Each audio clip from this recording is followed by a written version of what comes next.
오늘 말씀의 주제는 아버지의 길을 묻는 성도, 아버지의 길을 묻는 성도로 은혜 나누겠습니다. 여러분도 아마 저처럼 나중에 커서 과학자도 되고 싶고 뭐도 되고 싶고 그런 것도 있겠지만 좋은 아버지와 좋은 어머니가 되고 싶다, 좋은 엄마와 아빠가 되고 싶다, 그런 꿈을 가져본 적이 있으실 거예요. 나는 나중에 내가 아버지가 되면 우리 아버지처럼 안 그래야 되겠다. 뭐 이런 생각도 해보셨을 것 같고, 또 우리 아버지처럼 이거는 꼭 배워서 가정을 잘 다스려야 되겠다, 섬겨야 되겠다, 그런 마음들을 가져본 적이 있으실 겁니다. 그리고 그래도 이 자리에 오신 분들은 대부분 그 마음들을 잘 지키셔서 자녀들을 잘 키우시고 또 믿음 안에서 또 하나님의 사역을 하시는 분들도 있고, 또 세상에서 남에게 나쁜 짓 하지 않고 또 이렇게 성실하게 살아가는 그런 자녀들로 훌륭하게 키워내신 어머님들이신 줄로 알고 있습니다. 다시 한번 주님의 축복이 여러분과 함께 하기를 다시 한번 축원합니다. 그런데 저는 생각해 보니까 제가 어느 순간에 뭔가 이렇게 삐걱거리면서 방황을 하고 또 뭔가 세상에 대해서 바르게 보지 못하고 뭔가 자기 생각으로 자기 관점으로 세상을 보기 시작한 것이 언제일까 한번 생각해 봤더니 바로 저희 아버지에 대한 그런 불만과 또 오해와 또 그런 불화 가운데에 그런 시작이 있었더라고요. 지금 제가 이렇게 목사로 또 아내와 결혼하기 전에 또 결혼하고 나서 지금까지 이렇게 만들어져 가는 과정 가운데 있습니다만, 그러나 분명히 저도 역시 방황하고 불만을 가지고 살아가던 때가 있었다 이 말이죠. 물론 그것은 한 사람이 태어나서 아이가 되고 또 한 부모의 돌봄을 받으면서 또 그 부모와는 다른 자기 개성을 가지고 또 인격을 가지고 살아가기 위한, 또 그러기 위해서 아버지와 거리를 두고 또 어머니와 거리를 두고 또 가족이나 마을 사람들과 거리를 두고 나는 나다, 그러한 자기의 정체성을 만들어가는 그런 자연스러운 과정이라고도 볼 수 있을 것입니다. 그렇기는 하지만 결과적으로는 어떤 사람이든지 간에 자기 어머니가 되었던 아버지가 되었던 그 아버지의 자리를, 그 어머니의 자리를 긍정적으로 경험하지 못한 사람은 그 내면은 항상 반사회적인 그런 성향을 드러낼 수밖에 없는 것이죠. 잘 어울리지 못하고요. 범죄를 저지르기도 하고요. 또 뭔가 성실함을 잘 지켜내지 못하고 또 자기만 안다든지 자기 감정에 따라서만 행동한다든지 그런 반사회성을 드러내기도 합니다. 그래서 누가 뭐래도 자기 부모님의, 특히 아버지의 자리는 매우 중요한 것이죠. 어느 날 돌아보니 저도 아버지가 되어 있죠. 또 저희 아버지나 또 지금 아버지가 된 아비가 된 저나 또 모두에게나 실은 온전한 아버지가 필요하구나라는 것을 깨달은 적이 있어요. 그러니까 언제 우리가 치유되느냐, 우리가 언제 성장할 수 있느냐, 바로 내가 문제의 대상으로 바라봤던 그것이 아버지가 되었던 어머니가 되었던 또는 지금 내 눈앞에 있는 누군가가 되었던 그것이 중요한 것이 아니라 그 사람이나 나나 내 부모나 나나 누구에게나 다 누가 필요하다고요? 온전한 아버지가 필요하구나. 그런 의미에서 우리가 온전한 아버지의 모델을 마음속에 생각하고 갖는다는 것이 매우 중요한 줄로 믿습니다. 여러분들에게는 아버지가 좋은 분이셨어요? 그와 같이 아버지에 대한 이해와 그런 감정들이 좋은 사람들은 어떨까요? 분명히 하나님께서 성경 말씀대로 복을 주시고 또 그 길을 인도하시며 또 아버지와 더불어서 또 아버지를 넘는 그런 훌륭한 인생들로 채워주시는 줄로 믿습니다. 온전한 아버지를 마음에 품고 상상하는 것만으로도 사람들은 마음에 깊은 위로와 깊은 이해의 공감의 강줄기가 흘러 들어오기 시작하죠. 그러면서 자기 마음속에 있는 불만과 불평의 모든 찌꺼기들을 다 밀어내고 할 수 있다라는, 또 이해할 수 있는 또한 긍정의 그런 생산적인 마음과 믿음이 자리 잡히기 시작합니다. 그러면서 삶에 대한 질문이 달라지기 시작하죠. 결국 자기 자신과의 화해의 문제이고 우리가 아버지를 특히 우리가 하나님을 아버지라고 부르는데 내가 하나님 아버지를 어떻게 이해하느냐에 따라서 또한 아버지 하나님 앞에 어떤 질문을 드리느냐 어떻게 하나님을 대하고 있는가 나는 예배자로 어떻게 살아가고 있는가 예배 시간을 어떻게 보내고 있느냐에 따라서도 우리의 삶의 질문이 바뀌고 우리의 삶과 속사람이 변화될 수 있다. 지금 그 말씀을 드리고 시작하고자 합니다. 이런 의미에서 우리 신앙은 우리 신앙이 갖는 깊이는 매우 중요하죠. 특히 성자, 아드님 되시는 예수님과 성부, 아버지 되시는 하나님과의 그 관계는 성령 안에서 매우 깊고 끊어낼 수가 없으며 분리할 수 없습니다. 하늘 아버지는 인자와 공의를 갖춘 분이시죠. 오래 참으시고 자유로운 분이십니다. 또 심판과 정의로 기준을 세우시는 분이고 이 세상을 시작하게 하셨고 마치실 분이십니다. 그리고 이런 아버지의 모습은 비단 하나님에게만 집중된 것이 아니라 성령님을 통해서 우리에게도 닮으라고 느껴보라고 하나님을 경배하라고 부어지는 인격이 되는 줄로 믿으시기 바랍니다. 그래서 우리 자신은 하나님의 온전한 모습, 그 사랑을 경험해야 되죠. 하나님의 사랑을 경험하고 계십니까? 하나님의 온전한 사랑을, 그 관계를 우리가 경험해야 됩니다. 왜냐하면 이 경험이 없으면 하나님에 관한 어떤 지식도 그저 아는 것에 멈추는 거예요. 교회를 10년, 20년, 40년, 50년, 70년을 다녀도 그저 은혜의 강가의 깊은 곳에 들어가 한 번 들어갔다 나오는 신앙이 아니라 물가 근처에 가서 손만 씻고 돌아가는 신앙이 될 수밖에 없다라는 뜻입니다. 내가 가장 힘들 때에 또한 삶의 공고한 날에 찾아오는 모든 시험들 가운데서 우리를 이길 수 있게 만드는 것은 분명히 은혜의 강 가운데 깊이 들어갔다 나온 힘으로 우리가 이겨내는 것인데 우리가 은혜의 강가의 곁에만 가서 손만 씻고 나오는 신앙은 아닌지 만약 그런 분이 계시다면 다시 한번 주 예수 그리스도의 심정 그 은혜의 가장 깊은 곳까지 들어갔다 나오시기를 부탁드립니다. 기도하셔야 돼요.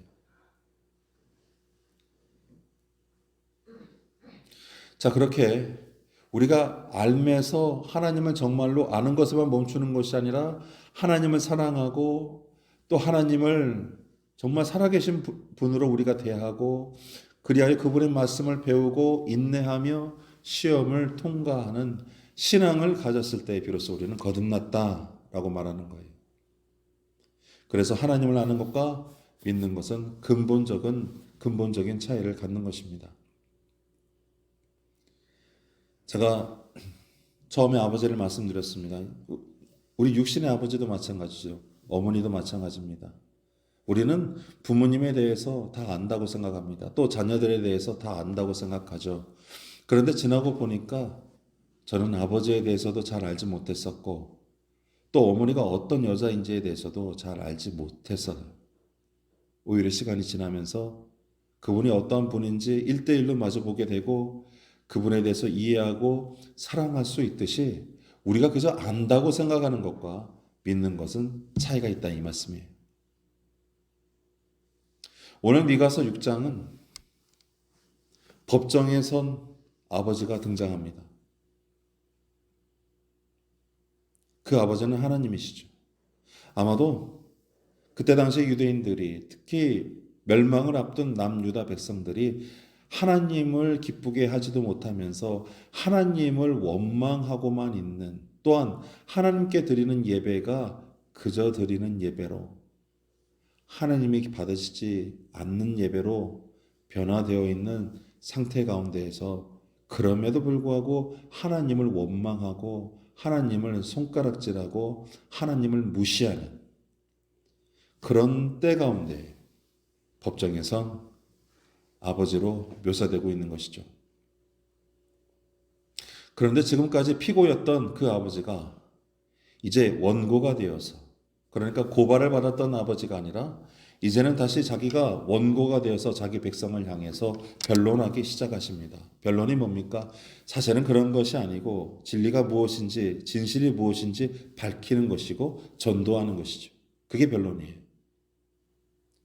3절 4절의 말씀입니다. 내 백성아, 다른 말로 내 자녀야, 우리에게 주시는 말씀이에요. 내 백성아, 내가 무엇을 너에게 행했으며 무슨 일로 너를 괴롭게 하였느냐? 너는 내게 증언하라. 이게 무슨 뜻입니까? 도대체 네가 나를 원망하고 나를 무시하고 너희들이 나에 대해서 함부로 오해하고 짓밟고 있는데, 아버지인 나를 짓밟고 있는데 한번 보자 이거예요. 정말로 내가 너희들에게 무슨 일을 했길래 그러느냐. 그러면서 사절의 말씀입니다. 내가 너를 애굽 땅에서 인도해 내어 종로로 타는 집에서 속량하였고, 무슨 속량이 뭡니까? 빚을 탕감하고 자유롭게 하고 영혼을 구원했다는 뜻이에요. 속량하였고 모세와 아론과 미리암을 너에게 보냈느니라. 너희들을 인도해내 지도자를 보내서 나의 종을 통해서 너희들을 적과 꿀이 흐르는 땅으로 인도해냈으며, 너희들이 이 땅에서 나지 않는 만나를 통해서 배가 불렀으며, 너희들이 자기 힘으로 수고하지 아니한 땅을 내가 너희들에게 기업을 주었는데, 모든 것들이 풍족하게 너희들에게 다 주었음에도 불구하고 너희들은 왜 나를 원망하며 저주하느냐 이 말이에요. 왜 나를 버렸느냐 이 말이에요. 저는 이 말씀을 보면서 아버지가 떠올랐어요. 아버지를 원망하고, 제가 어릴 때에 10대 때에 아버지한테 그랬습니다. 아버지, 좀 다른 데로 이사도 가고 우리 또 뭣도 하고 좀 했으면 좋겠어요.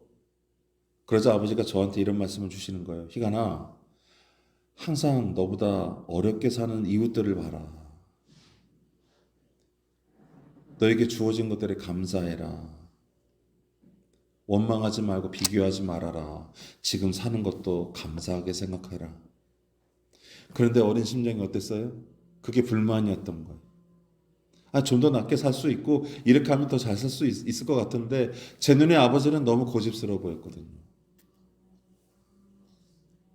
그런데 오늘 이 본문을 보니까 제가 마치 아버지 덕분에 배부르게 새끼 밥 먹고 간식 먹고 학교 다니고 건강하고 안전하게 살 수 있었던 것, 어머니 덕분에 행복하게 살 수 있었던 것들에 대해서 저는 감사할 수 못했던 거예요. 이제 막 세상에 대해서 알기 시작하고 공부 좀 한다고 똘똘해지기 시작했을 때 가장 먼저 한 말이, 부모님에게 한 말이 감사와 사랑한다는 말이 아니라 불평과 불만이었던 것입니다. 사람의 생김새가 이러하니 하나님께서도 인간을 만드시고 내가 후회하시고 땅을 치시잖아요. 그런 우리의 인생들을 구원하시기 위해서 독생자를 주실 수밖에 없었던 아버지 하나님의 사랑 앞에 다시 한번 눈물을 흘릴 수밖에 없을 것입니다.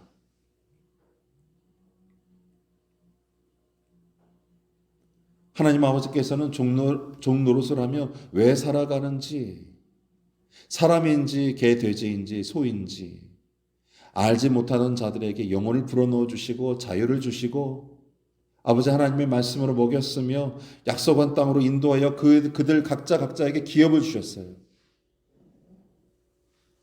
부강하게 해주셨습니다. 다만 부탁했죠. 광야에서 힘들었지? 그런데 정말 힘든 거는 젖과 꿀이 흐르는 가나안 땅에 들어가 나서가 더 힘든 거야. 너희들 마음을 잃을 거야. 너희들을 부유하게 만들고 너희들이 힘이 생기면 생길수록 너희들은 점점 내게서 멀어지고 너희들은 점점 타락하고 엎드려질 거야. 그게 진짜 시험이야. 그때 다시 회복하여서 아버지 하나님 앞에 감사와 신령과 진정으로 예배드리고 너희들의 중심을 지켜야만 해. 내 말을 지켜야만 해. 처음부터 끝까지 오른손으로 그 백성들을 포기하지 않으시고 그 축복이 가능하도록 내가 너희들을 복주고 행복하게 만드신다는 그 약속을 지키시기 위해서 마지막까지도 그들을 위해서 품고 가슴 찢어지는 아픔 가운데서도 그들을 안아주셨던 아버지의 성실하심, 그 사랑이 오늘 본문을 통해서 제게 뒤집어서 느껴졌던 것입니다. 지금 피고가 되었던 그 아버지께서 원고가 되어서 도대체 내 백성아, 내가 너희들한테 뭘 했냐? 무슨 일로 너희들을 괴롭게 했다고 이렇게 나를 그러느냐? 난 너희들에게 성실을 베풀었던 것뿐이다. 난 너희들을 사랑한 죄밖에 없다. 심지어 이렇게 하나님 아버지께서는 자녀들을 향해서 자기 자신을 변호해야 되는 상황까지 오게 된 것입니다. 그리고 8절에서 미가 선지자는 이렇게 말합니다. 사람아, 주께서 선하신 것이 무엇임을 너희에게 보이셨나니, 너에게 보이셨나니, 오직 정의를 행하고 인자를 사랑하며 겸손하게 내 하나님과 함께 행하라. 정말로 아버지처럼 또 어린 날에 부모님이 저와 여러분에게 바라시던 모습처럼 하나님도 우리가 삐뚤어지지 않고 약자를 돌보며 자기 일에 성실을 다하는 예배자의 태도를 기대하고 계셨던 거예요. 내가 너희들 앞에 완전하니 너희도 내게 완전하라. 이게 아버지 하나님의 말씀이었습니다. 여기서 말하는 완전이라는 것은 거룩을 뜻하는데 그 거룩의 내용을 가만히 살펴보니 오늘 본문의 말씀처럼 또 저와 여러분의 아버지 어머니가 여러분들에게 했던 것처럼 또 여러분이 여러분의 자손들에게 했던 것처럼 성실로 그들을 자유롭게 만들고 그들을 먹이고 입히며 그들의 하나님의 법도에서 떠나지 않도록 지키고 기도했던 것이에요. 그것이 바로 예배자로 부름받은 저와 여러분의 중심이 되어야 되는 줄로 믿습니다. 이처럼 예배는 오늘 읽었던 6절, 7절의 말씀처럼 자기 몸의 열매, 즉 자기의 맏아들을 뜻하는 거예요. 자기의 자식들을 뜻하는 거예요. 하나님 앞에 예배 드릴 때 이들이 하나님께 무엇을 드릴까 하여서 기름지고 귀한 것들, 심지어 자기 맏아들과 자식들이라 할지라도 하나님 앞에 드려야 되는가? 여기서 드린다는 뜻은 불로 태워서 연기로 번제한다는 뜻이에요. 그런 것들을 하나님께서 기뻐하시는가? 그게 아니라는 겁니다. 그게 아니라는 거예요. 예배는 6절, 7절의 말씀처럼 자기 몸의 열매를 드리고 자신의 정성만을, 자신의 욕망만을, 자신의 죄책감을 씻어내는 것만이 아니라 하나님 안에서의 믿음, 그 행동이 있어야 함을 말씀하고 있습니다. 이 역시도 여러분들이 예배조차도 하나님을 아는 사람이 드리는 예배와 하나님을 믿는 사람의 드리는 예배가 다름을 보여주는 말씀이에요. 여러분들은 하나님을 아는 예배를 드리십니까? 하나님을 믿는 예배를 드리고 계십니까? 그러면 도대체 아는 것과 믿는 것의 차이는 무엇일까요? 일례로 사람은 누구나 두려움을 압니다. 먼저 아는 거예요. 누가 가르쳐 주지 않아도 사람은 불안과 두려움을 잘 알고 있습니다.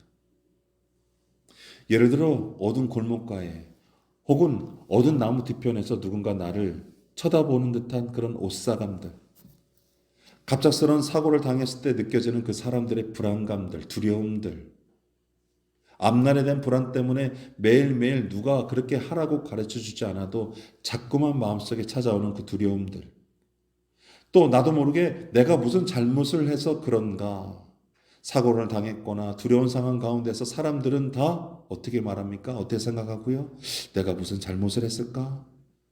저게 뭐지? 이처럼 사람들은 누가 알려주지 않아도 자기 너머의 존재에 대해서 인식할 수 있는, 의식할 수 있는 그런 지식이 있어요. 그리고 사람들은 비록 눈에 보이지 않지만 이 세계를 운영하는 어떤 뜻에 의해서 이 세상이 굴러가고 있다라고 막연하게 믿기까지 합니다. 그런데 이런 아는 것들로만, 암으로만은 우리가 삶이 변화되지 않아요. 정말 뭔가 있나 보다. 교회에 갔더니 뭔가 막 마음이 시원해지면서 교회 다니고 나서 내가 재수가 좋아졌어? 그거는 그냥 아는 것에 머무는 것이죠. 그는 아는 것들로는 결코 여러분들의 심령이, 여러분들의 삶이 하늘나라 백성으로 변화될 수 없다라는 거예요. 대부분 사람들은 그러한 불안들과 잠시의 행복들은 어떻다고요? 마치 물처럼 금방금방 흘러나가기 때문입니다. 하나님께 드렸던 그런 하나님이 주셨던 그런 귀한 마음들과 사랑조차도 우리가 금방금방 까먹듯이 사람들은 그저 안다는 것은 흐르는 물처럼 금방 사라지기 쉽기 때문입니다. 그래서 미가 선지자도 본문 6절에서 내가 무엇을 가지고 여호와 앞에 나아가며 높으신 하나님께 경배할까? 라고 적고 7절에서 자기 허물을 위해 맏아들을 바치는 행위, 즉 자기 죄로 자기 몸에서 나온 자식이라도 그 몸의 열매라도 드릴까? 라고 생각하는 이스라엘 백성들 또 우리의 그런 모순들을 잘못을 적고 있던 것입니다. 내가 알므로 하나님 앞에 예배드린다는 것이 바로 이런 것이에요. 내가 무엇을 가지고 여호와 앞에 나아가 높으신 하나님께 경배할까? 그러나 우리를 위해서 아들 되신 예수 그리스도를 십자가에 죽게 하시고 다시 살게 하심으로 누구든지 그를 믿음으로 구원을 받는다는 그 하나님의 의와 사랑을 믿고 하는 자들은 내가 무엇을 가지고 하나님 앞에 나아가야 하지? 그런 마음이 아니라 날 위해 죽으신 예수 그리스도 안에서 그 하나님의 사랑 안에 자신을 드리며 그 사랑으로 그 믿음으로 그 정의로 자기 자신을 바꿔내는 사람인 줄로 믿으시기 바랍니다. 왜냐하면 안다는 것은 6절 7절에 보이는 태도들로 알다시피 모두 자신을 제외한 희생을 통해 나는 변화되지 않겠다라는 거예요. 그저 뭔가를 드려서 또는 내 기분에 따라서 또는 내 자식이라 할지라도 그저 나를 제외한 희생을 통해서 자기가 겪는 그런 두려움들과 불행을 뭔가 있기는 있는 것처럼 보이니까 그것들을 털어버리려고 하나님께 아첨하기 위해서 드리는 행동처럼 보이기 때문입니다. 그러므로 아버지 하나님께서 자녀들을 그 백성들에게 우리들에게 원하시는 그 길, 그 예배자의 길에 대해 미가는 분명하게 말할 필요가 있었죠. 그게 뭡니까? 사람아 주께서 선한 것이 무엇임을 너에게 보이셨다 이 말씀이에요. 이미 알고 있다는 뜻입니다. 이미 하나님이 너희를 구원하시며 나타난 말씀을 통해 무엇이 정의이고 사랑이며 행동하는 삶인지 동행하는 삶인지 우리에게 보여주셨다는 뜻이에요. 여기서 우리는 아는 것과 믿음의 차이를 발견합니다. 우선 하나님에 대해 아는 것은 두려움과 영적인 신비한 체험을 통해 직관적으로도 이해할 수 있겠죠. 의식할 수도 있습니다. 하지만 믿음은 아버지를 의식하는 것뿐만 아니라 아버지가 무엇을 기쁘게 생각하는지 아는 믿음에서 나오는 것이에요. 하나님 아버지가 정말 나와 함께 하신다고 믿는 사람들은 이미 그분이 살아계심을 의식하는 사람이에요. 아는 거예요. 그리고 한 걸음 더 나아가 아버지 하나님, 그 살아계신 아버지 하나님이 무엇을 기뻐할까라고 날마다 상고하며 생각하며 의식하며 사는 믿음. 그것은 그야말로 살아있는 알물 넘는 믿음인 것입니다. 그러므로 지식보다도 그런 하나님과 동행하는 삶이야말로 그런 하나님이 살아계심을 믿고 살아가는 삶이야말로 하나님이 받으실 만한 예배자의 삶이요 축복의 삶이 되는 것이죠. 이처럼 믿는다는 것은 무엇으로 하나님을 기쁘게 해드릴까? 라는 질문과 다름이 없습니다. 여러분 한번 생각해 보십시오. 내 삶의 질문이 그동안에는 내 자식이 또는 날 위해서 또는 나라를 위해서 무엇을 위해서 이게 먼저 시작되었는데 만약 여러분의 질문이 오늘 이 아침에 내가 가장 먼저 눈을 떠서 하나님 오늘은 제가 무엇으로 주님을 기쁘게 해드릴까요? 아버지를 기쁘게 해드릴까요? 라고 한번 읊조려 보십시오. 그러면 영이신 아버지 하나님께서 여러분과 함께 하시고 여러분들을 시원하게 만드시며 그 말씀과 감동으로 분명히 말씀하실 거예요. 내 딸아, 내 아들아, 나는 너로 인해 기뻐하고 오늘은 너의 삶을 통해서 내가 예배받기를 원하노라. 할렐루야. 네가 무엇을 하든지 그럴 수 있다. 그럴 수 있다. 너는 나를 알고 있구나. 너는 나를 믿고 있구나. 내가 너와 동행하며 내가 너를 도우며 내가 너에게 지혜와 명철과 복을 주리라. 너는 나를 믿고 신뢰하라. 내가 너를 책임지리라. 나는 선택이 후회함이 없나니 나는 나와 동행하는 자와 함께하고 그들에게 힘을 공급하는 참 좋은 너의 아버지이니라. 그와 같은 음성이 저와 여러분들에게 들려지기를 소원합니다. 사랑하는 성도 여러분, 지금은 온전한 아버지, 그 하나님 아버지가 필요한 때입니다. 이 시대에 또 우리 모두의 제 자신을 포함한 여러분들의 아버지 상, 그것을 뛰어넘는 누구나 온전한 하나님 아버지의 모델이 필요한 때라는 뜻이에요. 성경은 살아있는 아비를 잘 섬기는 것만으로도 이 땅을 기업으로 받는다고, 복을 받는다고 말씀합니다. 하물며 하늘 아버지를, 창조주 되시는 하늘 아버지를 알고 기쁘게 해드리는 성도의 삶이 구원받지 못할 리가 없는 것이죠. 오늘 이 말씀에 따라 무엇이 하나님 아버지를 기쁘게 해드리는 일인지 날마다 상고하시고 묻고 변화를 경험하는 모두가 되시길 주님의 이름으로 축원합니다. 기도하겠습니다.